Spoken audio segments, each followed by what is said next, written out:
Hi, my name is Christine, and this is Life Lessons. This is where we take a pause from our regular day to just pause and ponder on the lessons of life.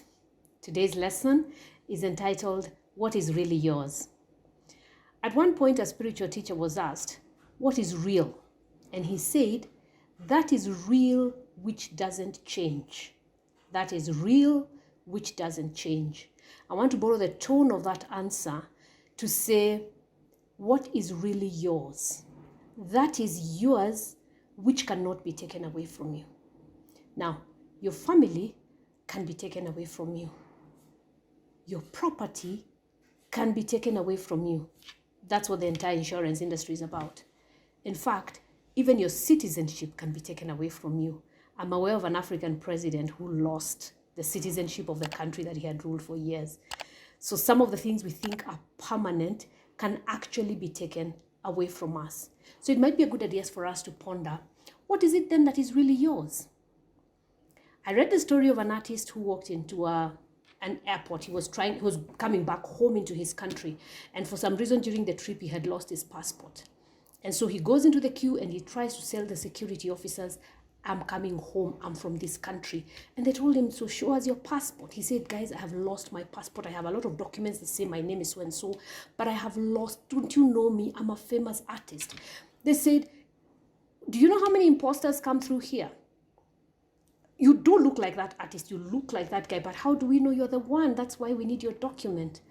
And then one of the security persons said, why don't you draw something? And a smile came across his face. It was like asking a fish to swim. And they gave him a blank piece of paper and asked him to draw.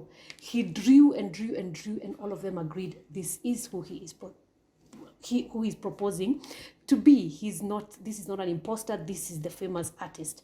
And so they were able to let him through. He applied for a new passport and all of that. But what's the lesson in that?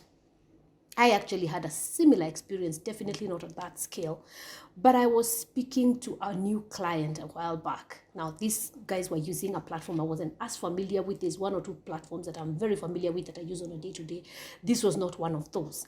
And I had prepared, we had had a dry run and all that, but on the day of the event, I had my presentation on the laptop. I was using that same laptop to do the presentation. So I was relaxed. And so they made announcements. They had all sorts of other people speaking, and then finally said, it's time for the main speech, and they put Christine on the screen.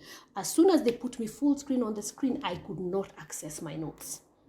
And I'm trying to tap, and I'm thinking, what in the world? I'm not able to access my notes. And I'm thinking, whoa, I had to breathe in and out. I had to come up with an entirely new presentation. I knew I had 5 points to make. I came up with 5 new points. Why was I able to do that? I was operating from my area of unfair advantage. I like to call it your unfair advantage. That thing which you find easy to do. You might call it your gift, you might call it your talent, you might call it your special ability, your unique ability. There's a lot of ways of saying the same thing. But there is something that God endowed in you. There is something that you know how to do that is effortless to do. That's the only thing that cannot be taken away from you. So if you're going to focus on something, if you're going to base your business on something, if you're going to spend your life doing something, let it be something that cannot be taken away from you. Because indeed, what is really yours, it is yours if it can't be taken away from you. My name is Christine. I'll talk to you again soon. Bye-bye.